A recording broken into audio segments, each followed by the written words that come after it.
Good evening, everyone, and thank you so much for taking time out of your busy schedule to join us here on the Vaudacity Network, VaudacityNetwork.com. Tonight, our debut show for the Piano Man, featuring David Benjamin, where we're bringing you classical piano and fresh puns performed live. Ladies and gentlemen, please welcome David Benjamin.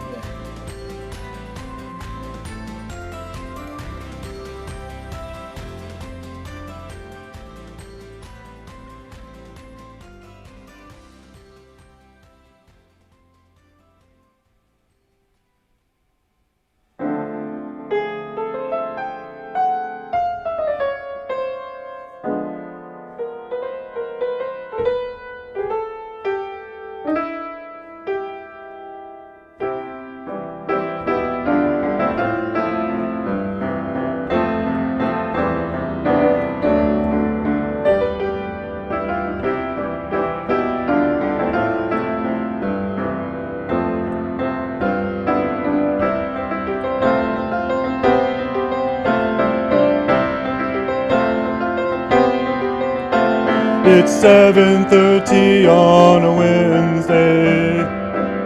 The regular crowd's logging in. There's a weird little Muppet sitting behind me, looking oddly at his next of kin.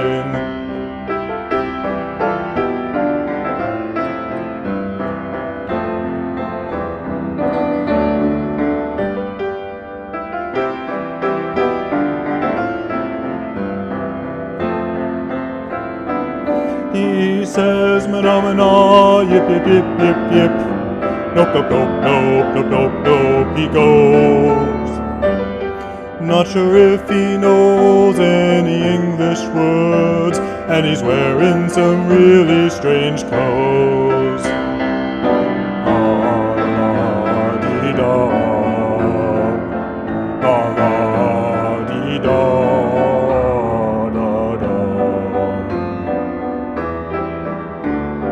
Sing a bad joke, you're the Piano Man. Play us a song tonight. Well, we're all in the mood for a melody, and you've got us feeling alright.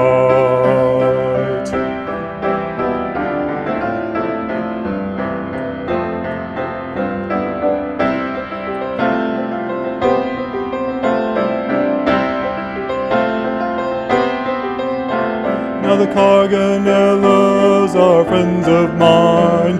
Paul gets me airtime for free, and he's quick with a joke. He's a really great bloke, and there's no place that he'd rather be. He says Vaudacity is sustaining me, as a smile goes to cover his face. Everly, his daughter, is a movie star, and we love having them in this place. Oh, la la la dee da, la la dee da da da. Now Sam and Craig are our producers, behind the scene running shows.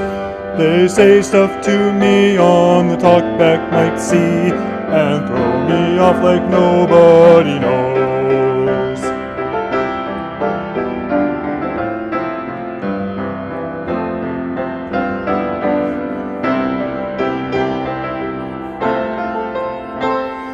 The audience is practicing ukulele now, as a guitarist slowly gets stoned. Yes, they're sharing good times against loneliness. It sure beats sitting home alone.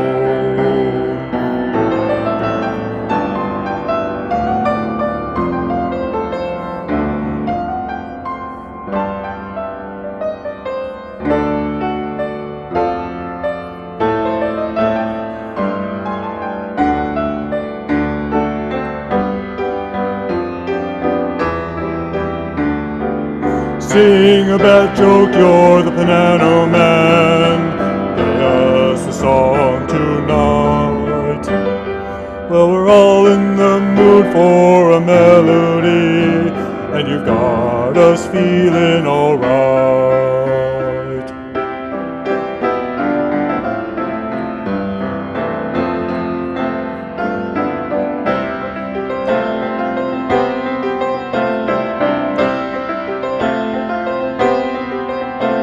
It's a pretty good crowd for a Wednesday, and the producer sends an emoji smile, 'cause he knows that it's me that we're coming to see, to forget about life for a while. The piano's an antique, a bit out of tune, and the microphone's in my face over here. And they talk in the chat and put bread in my hat and say, man, someday we'll buy you a beer. Oh, la, la, la, dee, da. La, la, dee, da, da, da. Sing a bad joke, you're the piano man. Play us a song tonight. Well, we're all in the mood for a melody, and you've got us feeling alright.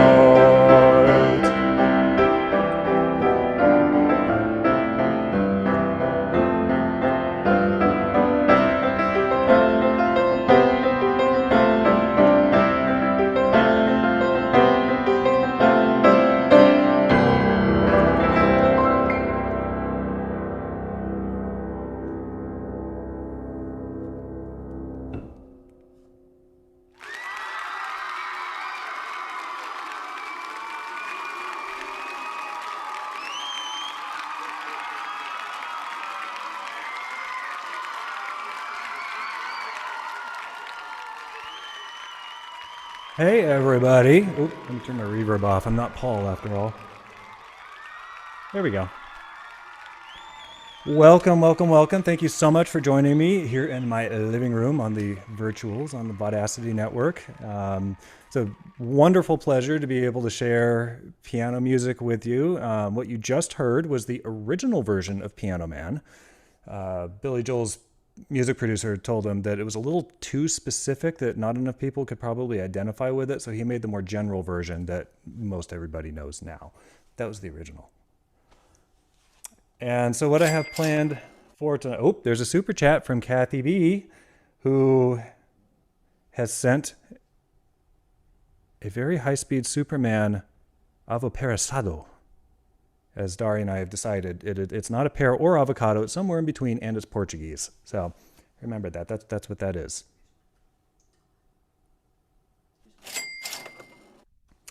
And, oh, second beer and first avocados on me. Yay, David, from Paul Carganella in the super chat. Thank you so much, Paul. Yay. And there was also a super chat from Don Emery earlier. Oh, okay. I didn't see that one. I apologize. Let's see. I still don't see that one. There it is. Don Emery, first beer is on me in the super chat. Thank you, Don. Thank you so much for the support. Appreciate it. And just thank you for being here. This is wonderful. I mean, there's so much music I've been, as I said, I think on previous shows, other shows I've been playing for years. And yeah, this is a great chance to share with everybody, a lot of the kind of stuff that I've grown up enjoying. And what I have for you tonight is a good mix, I think, of some classical and more contemporary music. I'm going to start off the program. That's P-O-R-G-R-U-H-M-M-E, program, with a few requests. I don't know if the Farrens remember. I think they sent Amanda this request a while ago, and it was just not something that I was ever able to work into any of the POVS shows. It is one of the tunes from the movie Amélie, a French movie, wonderful movie. I haven't seen it in a very long time, but I remember it being excellent. And I am not going to try and pronounce the title of this because my French is atrocious. But it means nursery rhyme afternoon or nursery rhyme in the afternoon, something to that effect. Well, apparently my maximize on the screen button just disappeared, so give me just a sec here. There we go. So, this next selection from Amelie, nursery rhyme in the afternoon.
On the off chance you see me give a confused look towards the camera briefly, it's because my wife Amanda, the wonderful singer who most all of you are probably familiar with, is sitting on the couch behind the camera, reminding me of things like when my microphone is muted. If I'm just playing and not singing, I like to mute this mic so it doesn't pick anything up. So yes, and you know, if you hear any heavy breathing, it's because my dog is on the couch. It's not me.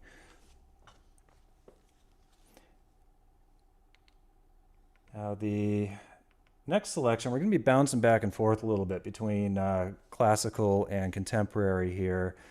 The next selection for the evening's entertainment is a request from Angelica Bolschweiler, who I think she said something about this in a chat a number of shows ago. I just remember noticing it. I don't know if it was even an official request. I don't remember even which show it was. But I had played something by Chopin, and she said something about wanting to hear me play Opus 9. I am not going to play the entirety of Opus 9. It is a set of 3 nocturnes by Chopin, and that would take a good chunk of the rest of the show to go through.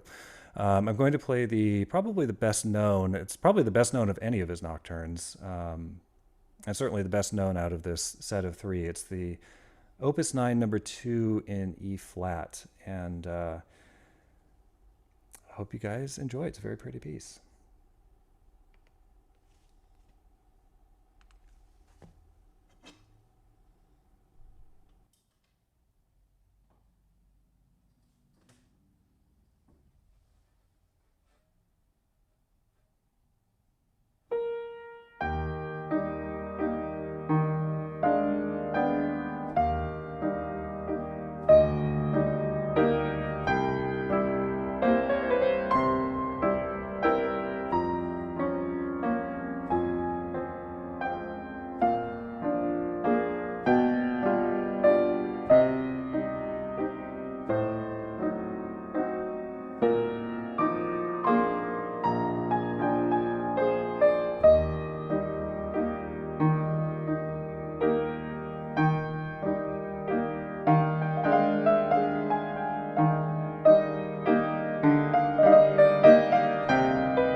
Thank you, thank you, thank you. It's a wonderful little piece of music, one that I don't remember when I first started playing that. I started playing piano when I was 10.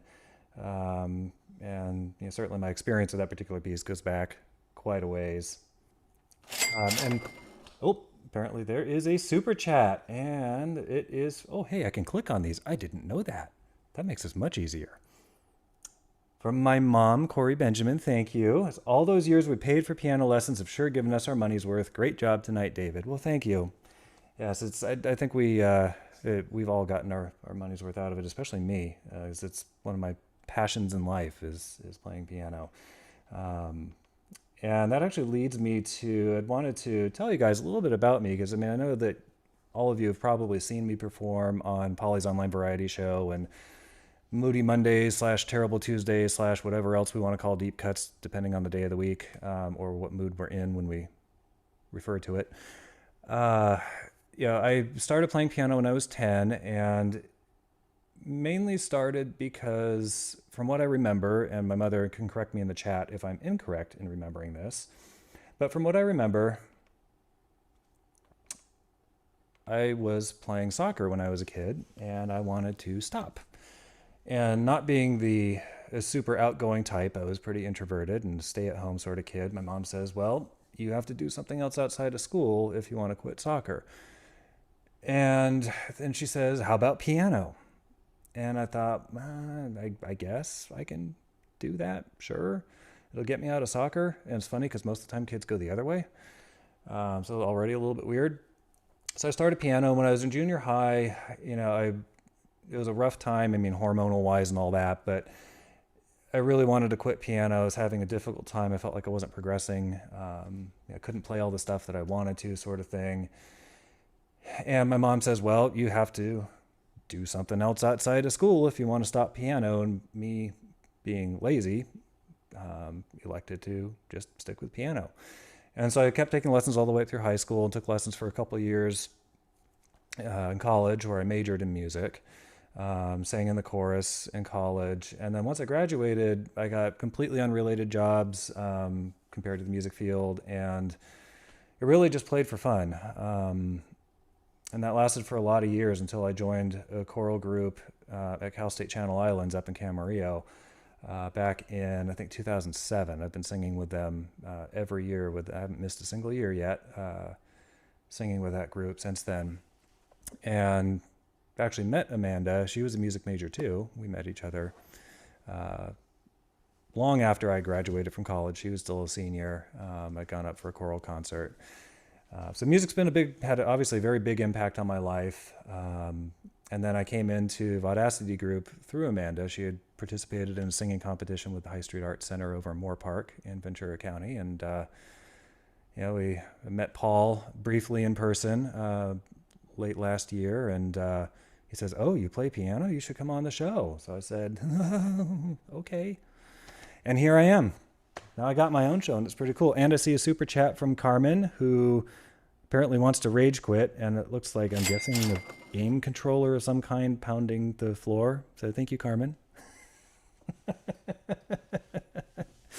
Sometimes I feel the same way about certain piano pieces. There are certain ones that I will probably never be able to play, and it saddens me greatly. And I try and play them. It's just like, ugh, it doesn't work.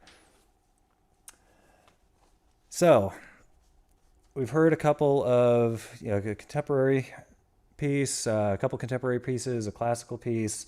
My next selection for the evening is a piece entitled Song for Sienna by a composer named Brian Crane. I don't really know much of anything about him, but this is a request from my mother, who, when she found out I was having my own show, sent this request in to me and was very happy that it was the first request I was getting, except it kind of wasn't because I had the other ones, but we'll let her think that.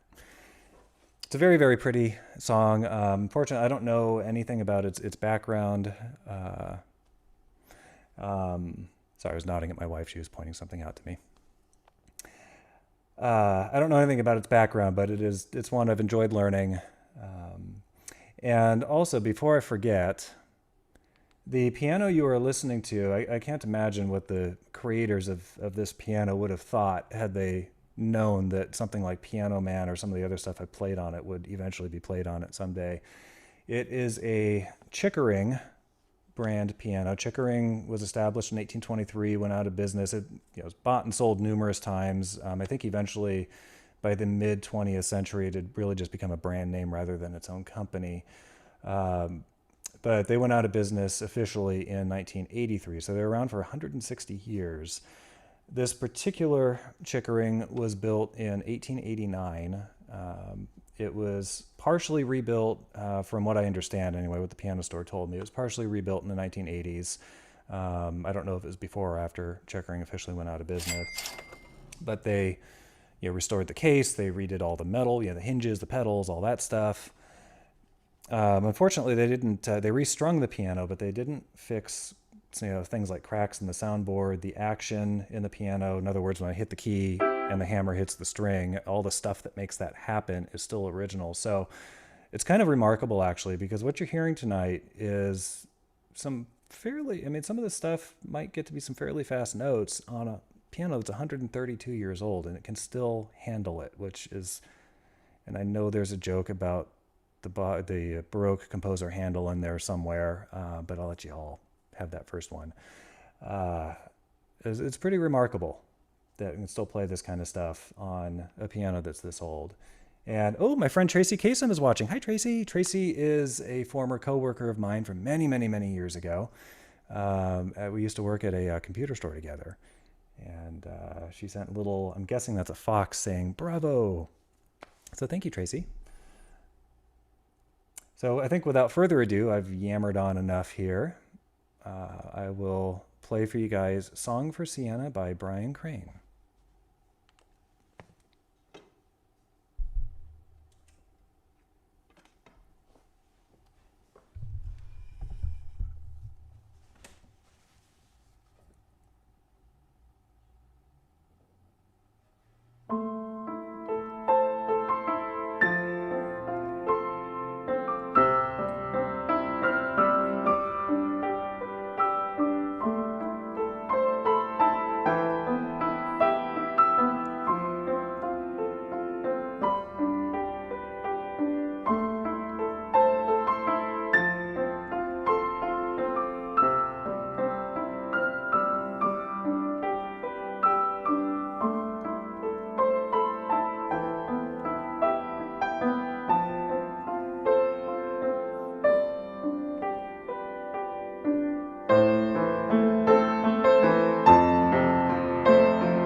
Yeah, that time I forgot to mute this mic. What do you know? So I hope you guys enjoyed that. And if you are... Oh, that's what I did. I turned my reverb on instead of turning the mic off. You know, I know that... and I'm using this stick so I don't fall off the piano bench because the mixer is actually kind of down on the floor back here. I know you guys can't see it, you know, with the way I've got the camera set up. But there are... Typically when I'm doing anything live like this, there's a lot of wires strewn across the floor. There's all kinds of buttons on the mixer. There's all sorts of lights on it. And if you're not really paying attention, it's really easy to hit the wrong one, which is apparently what I did. But I was going to say, you know, if you enjoy what you're hearing tonight, if you enjoy shows on the Vaudacity Network, don't forget to hit like and subscribe and share. Share it with all your friends, anybody you think who might like this sort of music. And that goes for any of the Vaudacity shows. They're all fantastic shows. They're all very different from each other. Very different musical styles that everybody has, different instruments, vocalists, etc. It's a really great time, great programming that we have every day of the week here on the network. Thank you, Jeremy. I just saw your comment. That was beautiful.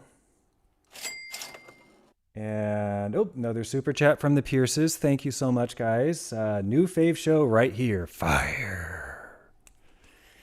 Thank you so much for your support. I appreciate it. Glad you guys are here. Wish that, you know, everybody could be here in person. Yeah, it's been a little bit weird, as other performers have said, you know, performing by yourself in a room where, you know, in my case, I'm kind of looking at a wall if I look up from the piano. It's easy to forget sometimes that there's a whole audience out there enjoying the show, hopefully. My next selection tonight is, now we're kind of getting into the stuff that I have selected, aside from the first one, which is just lots of fun. Next selection is an impromptu by Franz Schubert. Schubert was a contemporary of Beethoven. He didn't live very long. Schubert didn't. Beethoven kind of didn't either. But Schubert died at the age of 31 or 32. He was actually younger than Mozart when he died. Mozart was 36, ripe old age. Schubert, I believe, had syphilis. That's what ended his life. He wrote an unbelievable number of compositions. I mean, he's got more unfinished pieces than a lot of composers have finished pieces of music.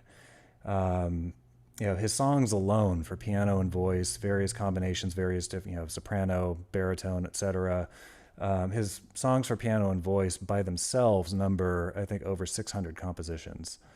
And then, you know, his piano music, he wrote pianos, he didn't write pianos, he wrote piano pieces. He wrote chamber music for small groups of instruments. He wrote entire symphonies. You know, he had 9, really actually 6 or 7 finished symphonies. One, which is known as the unfinished, which consists of 2 movements, rather than the typical 3 or 4.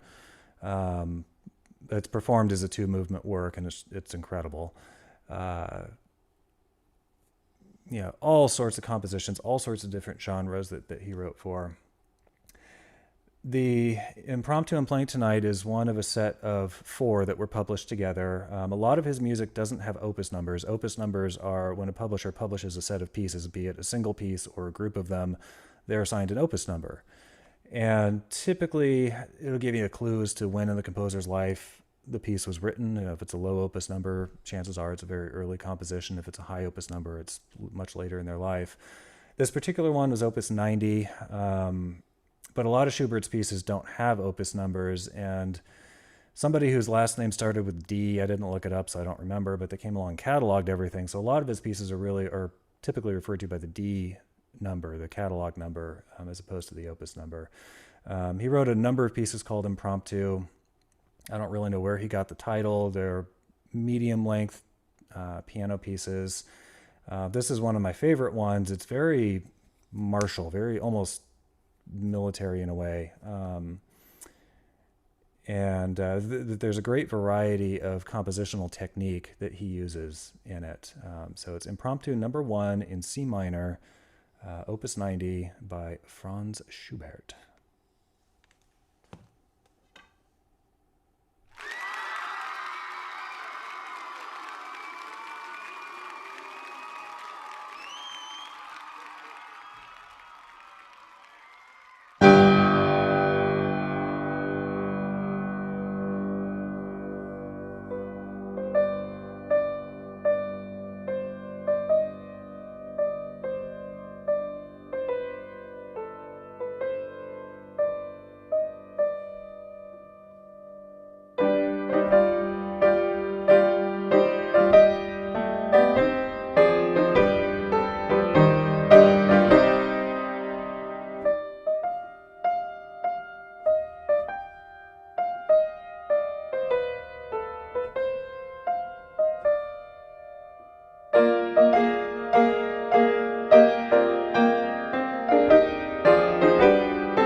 There we go. Getting all my bits and pieces together over here.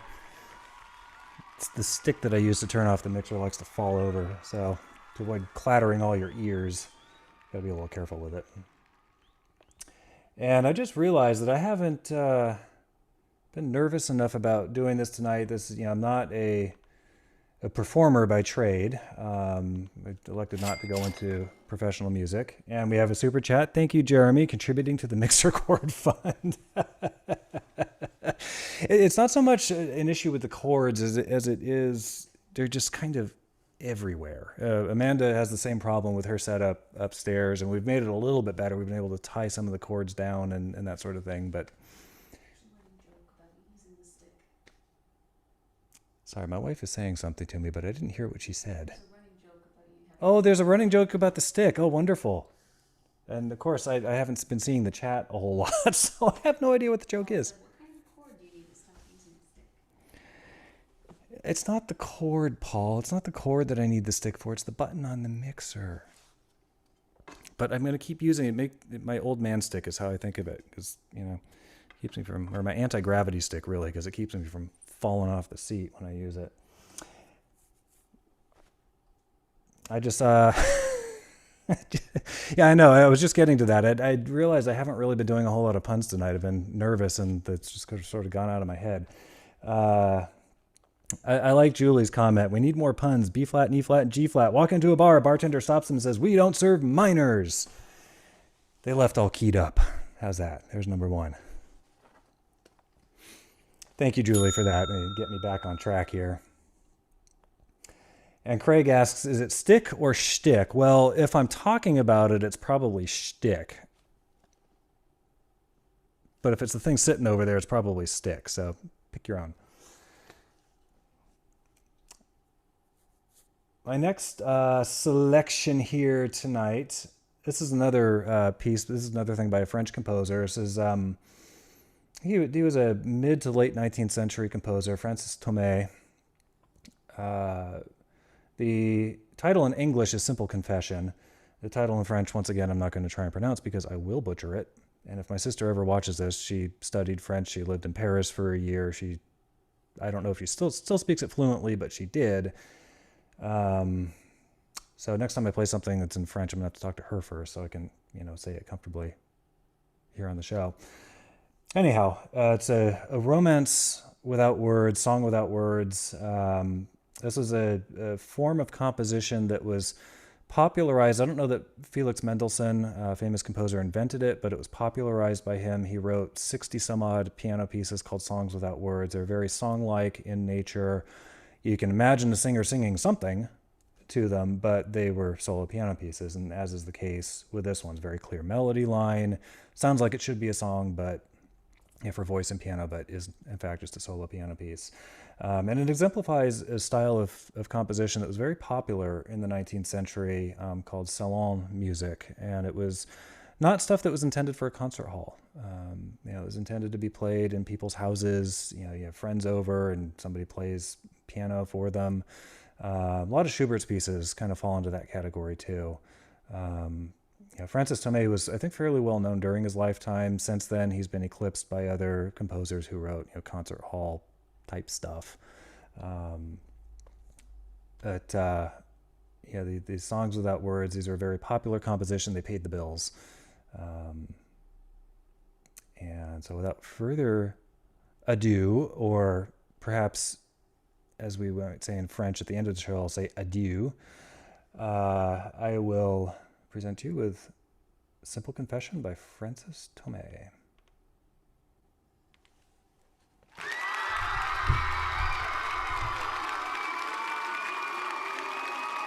I'm using my stick and I'm tired.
It just occurred to me that, you know, my mixer, while it has chords, it doesn't have these kind of chords.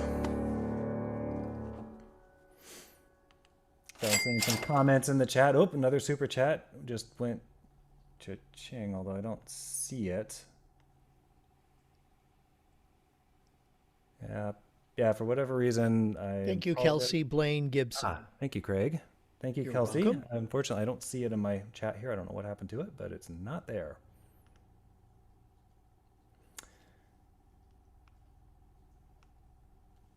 Wow, we are at 8:30 already, and I got through, maybe half of what I had wanted to play. Amanda's sitting back here going, uh-huh. So I think if Craig doesn't mind, I might play one more to leave you with for the evening. This is a piece by a composer named George Winston, who I think he's still around and writing music. He's kind of a blues, jazz, new age sort of style composer. I remember listening to him in the 1990s. He was one of a number of composers my mom really liked, and so I heard his stuff and eventually got a songbook of his. This is one of my favorite pieces of his. It's from his solo piano album called December. The name of the piece is Thanksgiving. And George Winston is from Montana, and to me, his pieces evoke just this wonderful feeling of space and openness, haunting in some ways. But I just get these images of windswept prairies whenever I play his music. So I thought I would share it with y'all tonight, and it'll be a nice way to end the evening. So here we are, Thanksgiving by George Winston.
There you have it. There's some George Winston to end the evening. And Craig, do we want to run our promos here for the upcoming week? If I can talk. Sure, why not? Oh, hang on a sec. Let me pull the thing over here so I can see what the slides are when they come up. There we go. All right, and there. All right. So coming up on Thursday night, that would be tomorrow because today's Wednesday. Hey, the days of the week. We've got Lovecast with Hunter Ackerman, who is a fantastic musician. Absolutely love watching his show every week. Love all the songs he performs, and love watching Wolfgang in the background, either doing stuff or not. He's entertaining either way. So definitely check out Hunter's show tomorrow night, 6 p.m. Next up, we've got the Suggestion Box Friday evening at 8 p.m. And that is, if you're missing the comedy from POVS, or even when POVS is going on, Suggestion Box is too. They're a fantastic team of comedians, and they just make me bust up laughing every time we watch the show. Hour to an hour and a half long of improv comedy, well worth your time. Check that out. And then Saturday night, and I believe this is the final time it's on Saturday night. Is that right, Craig? After this, it moves to Sundays? That is correct. We've got our Hearts Fire Cabaret open mic night on the Vaudacity Network on Saturday, 6 p.m. I believe it runs till 7:30-ish. Time is somewhat nebulous here on the Vaudacity Network. I think Paul insinuated earlier today we have our own time zone, which I think we should push for. We could use it. And this is just going to be a mix of a lot of different things. The Hearts Fire Cabaret could be poems, could be music, it could be instrumental music or vocals, or it could be some comedy, stand-up comedy. Just come check it out. Next up, Saturday evening after the open mic, we have In the Cove with Mr. Paul Carganella himself, where he presents his music and musings, as he likes to put it. 8:30 p.m., also a very fun show to watch. You just kind of sit and it's low key, just hang out. Low key is on my piano here is that, but Paul, it's much more upbeat and fun. So check out In the Cove, 9th episode. Sunday night, we have The Shape of Things, which would be a live table read of a play at 8:30 p.m. And I know that I think Paul Carganella, Hunter Ackerman, and Caitlin McCormick are all participating in it. I think there was a fourth person, but I can't remember offhand. Dylan. Thinking of Dylan White, who's on Suggestion Box. Watch Suggestion Box. Craig, do you know who the fourth person is? I forgot. I'm sorry. We apologize I should know for this. We apologize. I'm going off of memory here, and I'm trying to keep a lot of things in my head. So I apologize. Jamie Carganella. Oh, Jamie Carganella. That's right. I knew that. I forget the easiest one. So Jamie Carganella, Paul Carganella, Hunter Ackerman, Caitlin McCormick, live table read, The Shape of Things. Check it out. It will not disappoint. And next up on Monday, May 31st, we have my very own wife, Amanda Benjamin, and Amanda on Demanda singing all your song, well, not all of them, but whichever ones come up on her rigged wheel, your song selections that you've submitted. At 7:30 p.m. this Monday. So it is a holiday, but she's still doing her show. A week from Monday, she's going to be doing Disney Villains Night. So if you have suggestions for Disney villains, visit Vaudacity.online and send in your suggestions for Disney villain songs. Yes, it's going to be a good one. And any other suggestions you have, too, because it may make it on the wheel for this coming Monday. Then, after her show, 10 p.m., Monday the 31st, we have Improv After Dark. And this is just like Suggestion Box, just like the improv comedy you see on Polly's online variety show, but more fun because it's after dark when all the kids are in bed. So come check it out. It is sure to be an absolute hoot. I cannot wait to watch. After that, quite a while after that, we got the live show, in-person show, first time in well over a year on the Vaudacity Network. We are going to be presenting Polly's Picnic. Come check it out. It is in person. It is a 2-night event. First night, we have a number of our hour-long shows. Amanda on Demanda, Picker Circle with Mike and Nicole Pierce on guitar. and singing. We've got Lovecast with Hunter Ackerman. We've got Out of the Cove, not in the Cove because, we're going to be out of doors and all that. Out of the Cove with Paul Carganella, plus probably some more surprises on Friday, July 2nd. July 3rd, a full live in-person Polly's Picnic at which I will be performing and lots of other people will be too. It's going to be loads of fun. As Darren Ingram keeps saying, it's going to be a shameless, uncomfortable hug fest, which I can't wait for. So if you haven't got your ticket yet, I believe tickets are still available. Be sure to get your tickets for that show. It is going to be a good one. And the tickets are available at www.vaudacityonline.com. Thank you, Craig, for that. I didn't see that down at the bottom of the graphic there. That is not to be confused with Vaudacity.online, which is the submission page for Amanda on Demanda. So VaudacityOnline.com, website for tickets, and the one with the dot in the middle of it is for Amanda's show.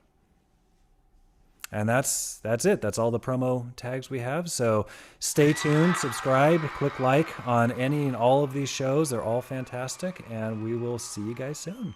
Good night.